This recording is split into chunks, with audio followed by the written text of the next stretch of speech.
North Dallas. He been to TYC when he had it in Gatesville. Right. And each one of them TYC units had a different fighting style. And this guy here, nobody at fucking Ramsey can whoop this dude's ass. Nobody. Nobody at Ramsey unit could whoop Johnny Armstrong. Nobody. He don't fuck with people. He don't talk tough. He just be tough when it's time to be tough. Right. He ain't never talk no fighting game. I ain't never heard him brag on how good he can fight. He don't never talk about fights he's had. If you go fuck with him, you gonna get to see what this man can really do. If he get on your ass, there's nobody was gonna get him off. Right. He's gonna be a rap for you. So, but he did not fuck with people. He loved, every time you see him, he got a newspaper in his hand or a book, he reading, trying to keep up with the outside world. He ain't fuck with people. Right. But he will tear your ass off the bone if you fuck with him. Right. Now, we had, I mentioned him in my videos a whole lot. Lion Willie is the only person that could go up to this man and talk shit to him. Lion Willie is a little old bitty ass dude. Right. And he go up to him and say, Johnny Armstrong, I'll whoop the shit out your ass, and he'll just laugh. He never get mad at Lion Willie. He never, Lion Willie was telling everybody at Ramsey that he can whoop Johnny Armstrong. He even told the warden, I can whoop Johnny Armstrong. Cat looked at him and laughed like a motherfucker. He said, shit, Johnny Armstrong whooped your ass with one finger. You too goddamn small. Yeah. But you know, it was a lot of tough guys. Most of them I seen, I met, came in contact with, they didn't just dry fuck with people. Even Big Gerald Douglas out of Fort Worth. Right. A lot of people asked me to do a video on Big Gerald. I was only with Big Gerald for 4 months at Eastham when I got transferred to Ramsey. So he did a lot of shit. I'd hear about him down through the years, but I wasn't at the prison with him. So I don't ever speak on shit that I didn't see with my own 2 eyes. Right, gotcha. But at Eastham, the inmate guards, the black inmate guards got tired of Big Gerald, and one morning about 10 of them jumped Big Gerald. I mean, they hurt him bad. They transferred Big Gerald to the Ellis unit. And he got out, he went home from the Ellis, came back to the Michaels unit, and then Michaels transferred him to Cofield, and that's where he died at. But I can't do a story on this guy because I was not around him but for a short period of time. You know, it's a lot of dudes, you know, I be looking at certain YouTubers wiring these youngsters up with all this dumbass bullshit. Man, how the hell you gonna go glorify gang life and these youngsters listening at this bullshit? Ain't nothing good come out of that shit. Right. You ain't got no 401k. You ain't got a motherfucking thing working for you when this shit is over with. All you can tell them about is a lot of prison time you done served. Yeah. That's it. That's all you got waiting on you is the morgue, incarceration. Well, that's a jail cell. That's it. Nothing else waiting on you.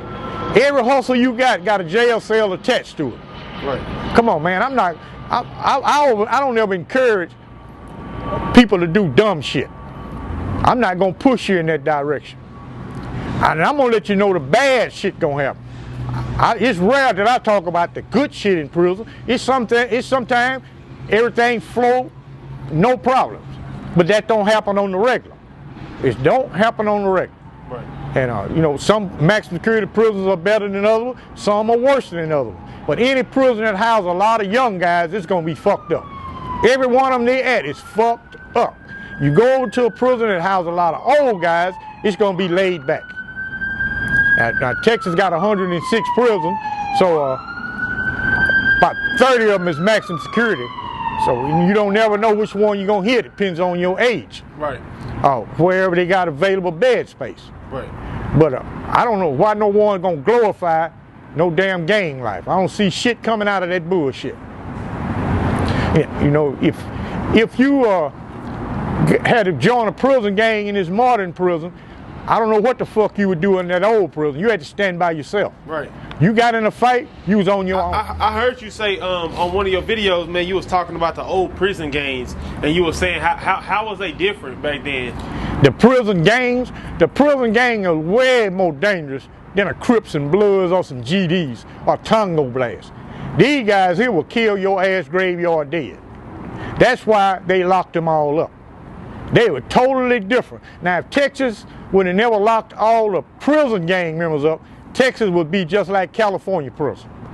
It'd be a lot of racial conflicts. It'd be just like California. Right. Because it was headed in that direction.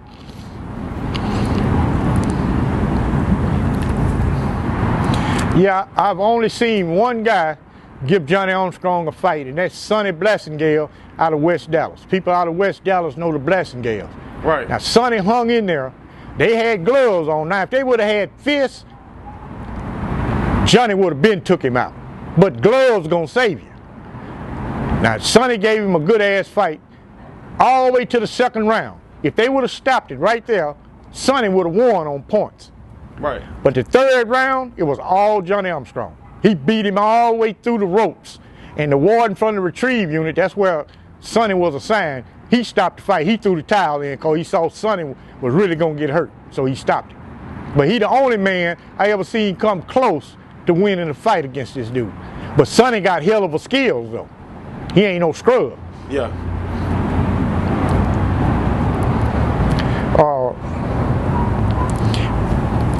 Yeah, I like to speak on my old homeboy, Gangsta Bug. He out of South Dallas. His name Michael Smith. Right. Right now, Gangsta Bug is at the Darrington unit. He got 3 life stacked. Now, a lot of Dallas guys don't like Gangsta Bug. His name is Michael Smith. They do not like this guy.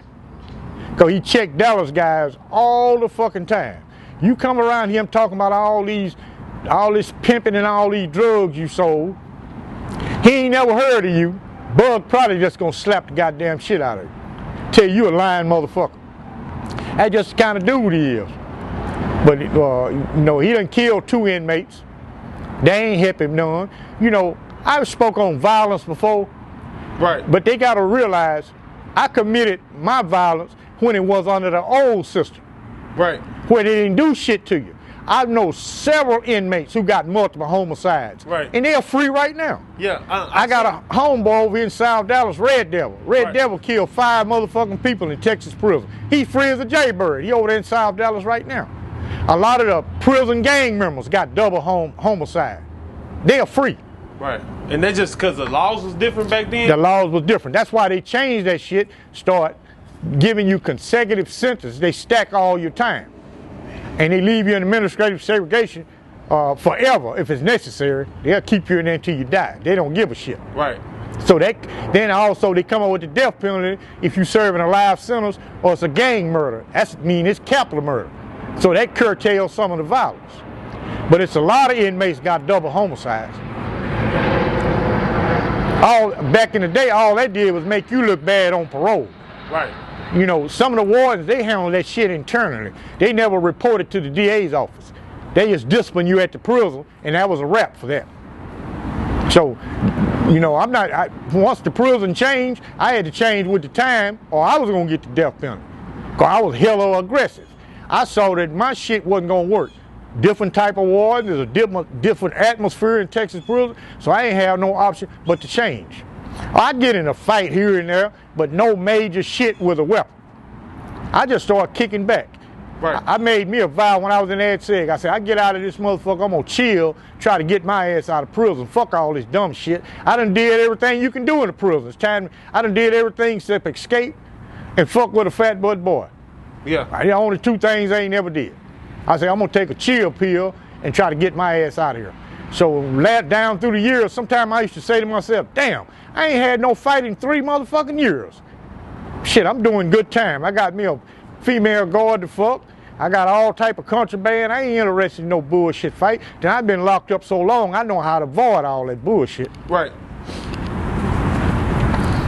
But it's a hell of a difference between a prison gang member and they classify them different. One of them they call a security threat group member. That's a prison gang. Crips and Bloods and Disciples and all that shit, they call disruptive group. So they allow those guys to live in population. Right. Until they fuck up, then they'll place them in lockup. But it's a difference between the 2. You know, when the gangs first started, I thought they was gonna be organized along like the mafia lines. They really gonna have money and do things and pull screens from the outside. Shit, everybody want to be the drug kingpin.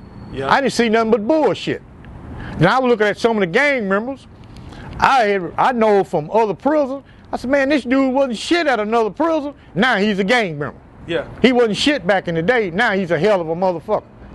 But one thing, you can never play these guys short, because they will kill your ass. The name of the game is murder, dealing with prison gang members. During 82, 83, 84, they was killing like it's going out of style. Texas prison was murder city. They allow Crips and Bloods in population because they ain't doing no shit like that. They disrupted. They fight, cause a low riots, get a motherfucking place on lockdown. No major moves. They don't make no major moves. Right.